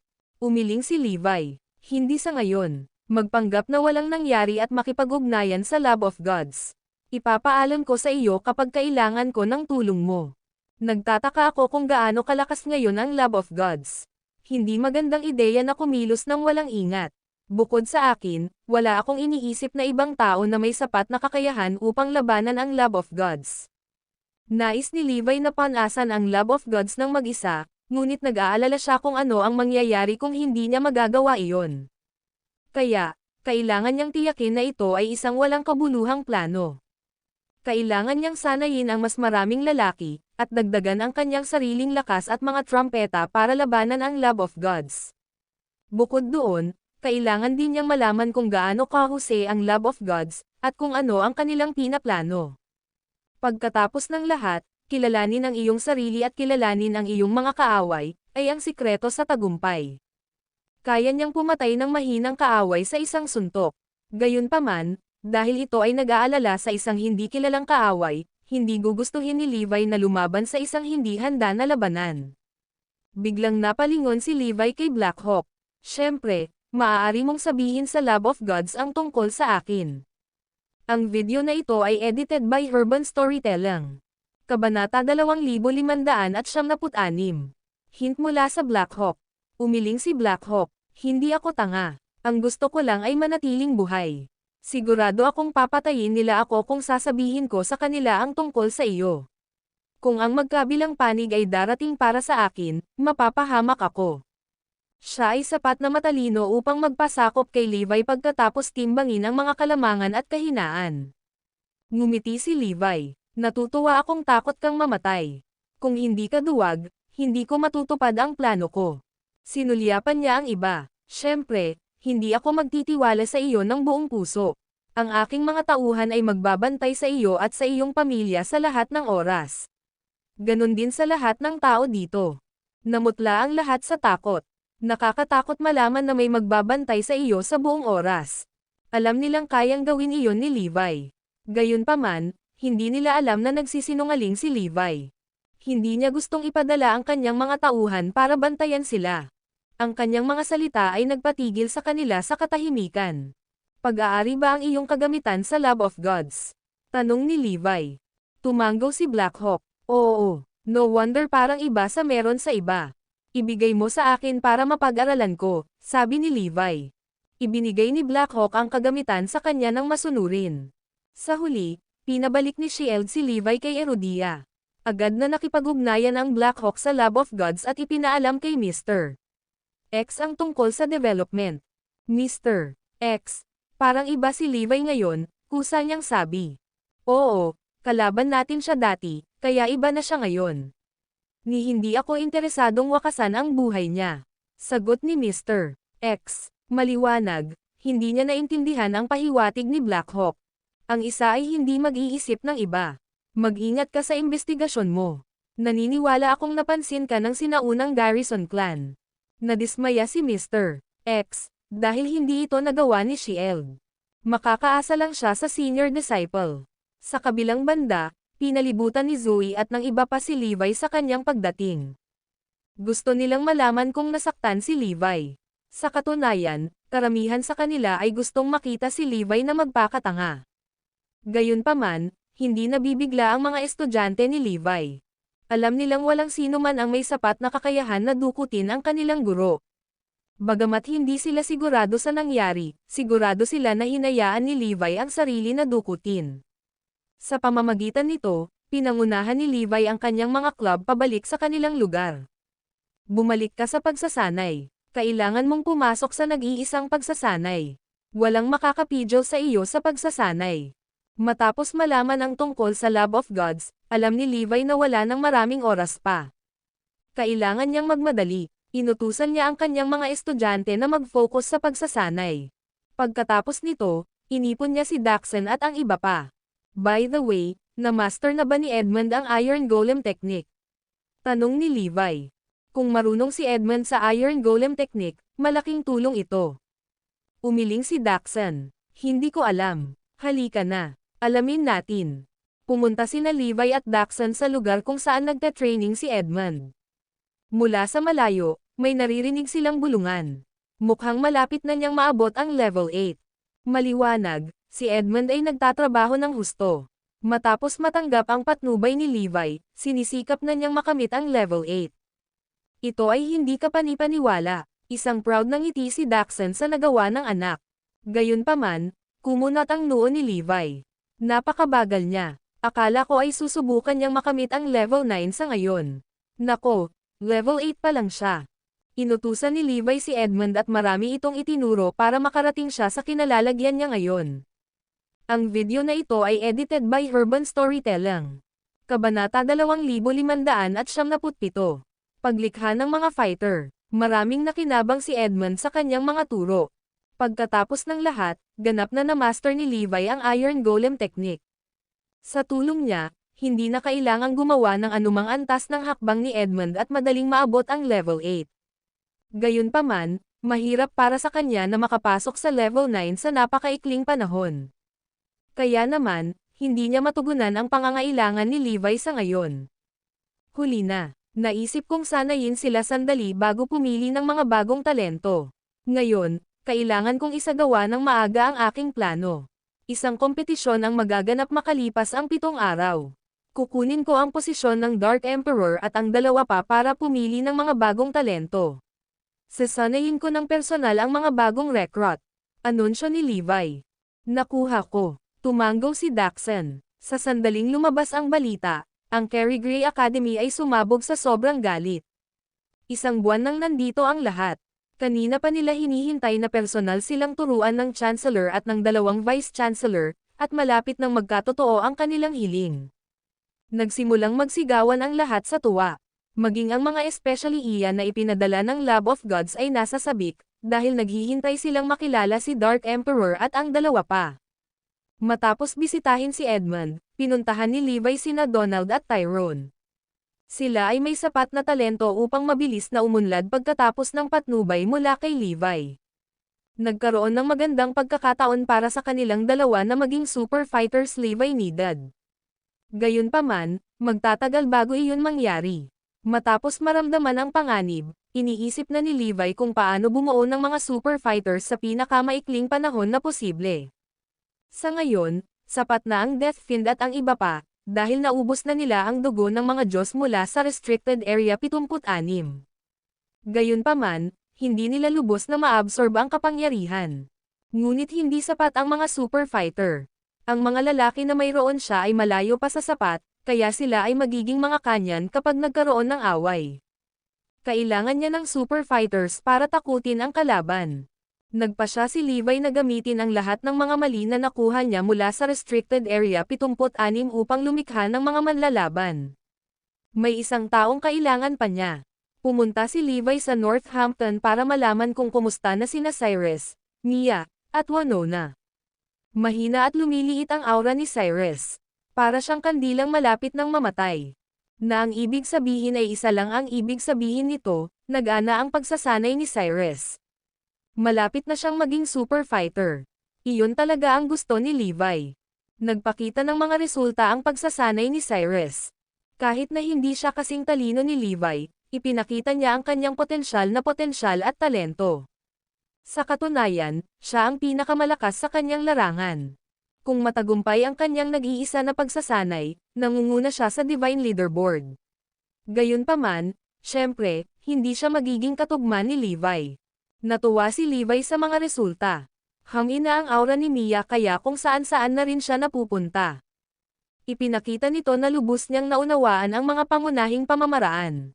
Gayunpaman, hindi pa siya nakakarating kay Cyrus. Kaya, kailangan niyang ipagpatuloy ang kanyang pagsasanay. Malinaw, hindi niya matutulungan si Levi sa bilis ng kanyang pagsasanay. Kumpara sa kanilang dalawa, baguhan pa si Winona. Dati, kailangan niyang protektahan ang lahat at nag-aksaya ng maraming oras. Nakahinga ng maluwag si Levi, dahil mayroon siyang super fighter ngayon, Fiery Demon. Gayunpaman, malayo iyon sa sapat. Kakailanganin niya ang hindi bababa sa 100 ng super fighters upang labanan ang Lab of Gods. Paano naman ang isang fast-track technique? Ang tanging narinig ko lang ay ang Divine Extraction Technique. Ang isang taong nakabisado ang Divine Extraction Technique ay makakaisip ng maraming kapangyarihan upang maging isang manlalaban sa maikling panahon. Nako, hindi pa ito na master ni Levi, kaya hindi iyon pabor sa kanya. Sa halip na sipsipin ang kapangyarihan ng ibang tao, nag-isip si Levi kung kaya niyang sipsipin ang enerhiya mula sa kristal para makalikha ng 4 na manlalaban. Teka, ang lakas ng kristal. Isang napakatalino na ideya ang pumasok sa isip ni Levi. Ang video na ito ay edited by Urban Storytelling. Kabanata 2578. Ang nakakatakot na 4. Dati, abala si Levi sa pag-iisip kung paano gagawin ang mga tao na super fighters. Gayunpaman, binaygaw nila siya. Wala rin silang Divine Extraction Technique para masipsap ang kapangyarihan ng ibang tao. Hindi posibleng may pasok ni Levi ang enerhiya ng kristal sa kanilang katawan. Hindi magiging problema kung kaya nilang tiisin. Gayunpaman, kung ang enerhiya ay labis para sa kanila, sila ay sisabog ng sabay-sabay. Sa makatuwid, Hindi siya makapag-eksperimento sa mga ito, kahit na sa isang taong kasing lakas ni Daxen. Noon lang, may naisip si Levi. Hindi kailangang maging tao ang super fighters. Maaari niyang makuha ang mga ito sa ibang paraan. Halimbawa, mga makina, o maging ang mga nakamutate na zombie na nilikha ng Maya Industries. Marami sa kanila, kaya malaya siyang makapag-eksperimento sa mga ito. Bukod dito, makokontrol niya sila pagkatapos gawin silang mga super fighter. Hindi sila kasing komplikado ng mga tao, na may sariling opinyon. Sa pag-iisip na iyon, pumunta si Levi sa nakatagong base ng Maya Industries. Ipunan ang lahat ng mga mutated na zombie. Kailangan ko sila ngayon, utos niya. Isang kabuuan ng 300,000 mutated zombies ay natipon sa walang oras. Laking gulat ni Levi nang malaman na marami sila. Ang nakakagulat na bilang ay sumasalamin kung gaano kabaliw ang Maya Industries. Tulad ng sinanay sila ng Maya Industries dati, ang mga mutated zombie ay bihasa sa paglulunsad ng mga pag-atake. Sila ay isang nakamamatay na puwersa. Gayunpaman, nakita ni Levi na wala silang silbi.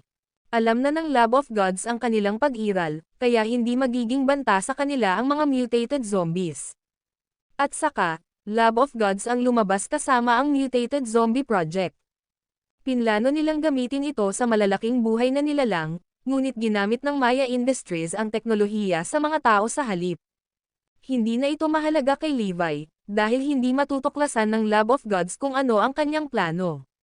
Sa susunod na mga araw, personal na sinuri ni Levi ang kalagayan ng bawat mutated zombie. Sa huli, pumili siya ng 365 kwalipikadong. Susunod, isinagawa ni Levi ang kanyang plano na ipasok ang enerhiya ng kristal at ang mga nakikita mula sa Restricted Area 76, ang gininto ang dugo ng Diyos bukod sa iba pa, sa mga mutated na zombie. Pagkatapos gawin iyon, aalisin niya ang mga disqualified mutated zombies at pipiliin ang pinakamahusay. Lumipas ang 7 araw sa isang kisap mata. Wala pang 50 mutated zombie ang natitira mula sa unang 365 zombie. Gayunpaman, ang pag-alis ay kailangang magpatuloy. Sa kabilang banda, utusan ni Levi ang Sacred Organization na gamitin ang mga inisip na metal mula sa Restricted Area 76 para gumawa ng ilang makinang pangdigma. Binigyan sila ng malakas na enerhiya at nilagyan ng mga banal na kasangkapan ni Levi. Kahit gaano kahusay ang Lab of Gods, gusto ni Levi na bumuo ng Sacred Organization ng mga robot na may mahusay na kakayahan sa pakikipaglaban. Gusto niya ng mga robot na makakaipon ng nakakatakot na dami ng kapangyarihan at gumamit ng mga banal na kasangkapan. Kaya, ang mga robot ay makapangyarihang mga makinang panlaban. Tanging ang mga palabas mula sa Restricted Area 76 ang makakatugon sa mga inaasahan ni Levi at maging super fighter. Hindi iyon magagawa ng mga tao, ngunit magagawa ng mga robot. Matapos makuha ang mga banal na kasangkapan na ginawa ni Levi, sila ay magiging mas makapangyarihan. May 4 na makinang pangdigma, kaya pinangalanan sila ni Levi na Fearsome 4. Tinansya ni Levi na 13 sa mga na-mutate na zombie ang pipiliin na maging super fighters. Ubusin ng 13 sa kanila ang natitirang enerhiya ng kristal. May rough idea si Levi kung sino ang 13 mutated zombies. Nagpasya siyang lagyan ng label ang mga ito mula sa numero 1 hanggang sa numerong 13. Gagawin niya ang lahat upang lumikha ng super fighters. Sa kabutihang palad, si Levi ay may mga mali mula sa Restricted Area 76. Kung hindi niya magagawa ang kanyang plano. Habang nilikha ang super fighters, sa wakas ay nakadama ng kagaanan ni Levi. Lumipas ang 7 araw sa isang iglap, at oras na para pumili si Levi ng mga talento sa Carrie Gray Academy. Ang video na ito ay edited by Herban Storytelling. Kabanata 2579. Sa bukas, maglalaban muna ang bawat isa para ipakita ang kanilang mga talento. Nakapila na ang mga estudyante sa plaza, handa na sa pagsisimula ng kompetisyon. Isa itong pagkakataon para sa parehong mga gustong palakihin ang kanilang lakas at mga especially iyan na ipinadala ng Lab of Gods, kaya nasasabik ang lahat. Hindi nagtagal, dumating na ang mga guro, kasama na si Levi. Nasaan ang mga estudyante ni Levi? Bakit siya mag-isa? Hindi ba sila sasali sa kompetisyon? Oo, ito ay isang magandang pagkakataon para sa kanila. Nagpunta tayo dito para maging mga estudyante ng Chancellor at Vice Chancellors, tama ba? 1 month pa lang tayo dito. Kahit na mayroon kaming kani-kanilang mga guro, ang aming mga lakas ay tumaas sa parehong bilis. Ito lang ang pagkakataon para umangat sila sa ranggo. Kung palalampasan nila ang pagkakataong ito, lalago ang pagitan natin. Hindi na sila magkakaroon ng pagkakataon na talunin tayo. Ang bawat isa ay nagpahayag ng kanilang mga opinyon. Ngumisi si Eskild at ang iba, wala dito ang mga tanga. Sila ay sapat na hanggal upang isuko ang magandang pagkakataong ito para lamang kay Levi. Ang daming tanga. Nang marinig ko ang kanilang pakiramdam, medyo nabahala si Zoe at iba pa. Sa katunayan, si Levi ang dahilan kung bakit tumanggi silang sumali sa kompetisyon. Nais nilang sabihin kay Levi na payagan ang kanyang mga estudyante na sumali sa kompetisyon. Maliit lang ang pagkakataong pumayag siya, ngunit mas mabuti na ito kaysa wala. Habang ang Chancellor at Vice Chancellors ay personal na pumipili ng mga talento, ito ay isang hanggal na sumuko sa pagkakataon. Ang pagpapabiye sa mawala sa kanilang mga kamay ay magagamit din sa kanilang pagsasanay sa Carrie Gray Academy ay tiyak na mapapahamak. Kailangan nilang umasa kay Levi magpakailanman. Si Zoe at ang iba ay nakiramay sa kanila at nagpasyang tulungan sila sa ibang paraan. Sa una, lahat ay nakatayo para kay Troy at sa iba pang mga estudyante, ngunit hindi nagtagal ay naging abala sila sa paghahanda para sa darating na labanan. Bukod sa mga estudyante ng Crown King, ang ibang mga estudyante ay sasali sa kompetisyon. Isa itong laban para ipakita ang iyong mga talento. 2 estudyante ang mag-aaway sa isa't isa. Inihayag ni Daxan ang pagsisimula ng kompetisyon. Sabay-sabay, libu-libong estudyante ang nagsimulang makipaglaban sa isa't isa sa plaza. Inuna ng mga guro ang mga upuang inilaan sa kanila. Ang mga estudyante ay nababalisa sa mga guro, dahil sabik silang makita ang Chancellor at Vice Chancellor. Pupunta sila dito para pumili ng kanilang mga estudyante. Magpapakita ba sila o magtatago sa isang lugar upang isagawa ang pagpili ng palihim? Pagkaraan ng ilang sandali, ang mga mag-aaral ay bumagsak sa pagkabigo. Isa lang ang bakanteng upuan, at ang upuan na iyon ay kay Levi. Tumayo si Levi at sumugod pasulong upang sumulyap sa malawakang labanan. Lumapit siya at maingat na susuriin ang mga estudyante nang hindi nawawala ang anumang detalye. Di nagtagal, naging mas matindi ang labanan habang ginawa ang lahat ng kanilang makakaya upang ipakita ang kanilang mga kakayahan. Si Levi ang pinakaabalang tao, dahil kailangan niyang tingnan ang bawat club. Lumipad ang kanyang figures sa parisukat. Dahil alam ni Daxan at ng mga katulad nitong ginagawa ni Levi, hindi sila nabibigla. Gayunpaman, ang iba ay nalito sa kakaibang pagkilos ni Levi. Dati, may tsismis na nagsasabing si Levi ay natututo ng kanilang mga kasanayan ng maingat, kaya ang kanyang aksyon ay nagpatunay na tama ang tsismis. Ginagamit niya ang kanyang pagkakakilanlan bilang isang guro para matutunan ang aming mga kakayahan sa bukas. Naghiyawan ang mga estudyante sa loob. Sa kasamaang palad, wala silang magagawa tungkol dito, dahil kahit na nangyari ang banal na tool ay natapos ng walang conclusion.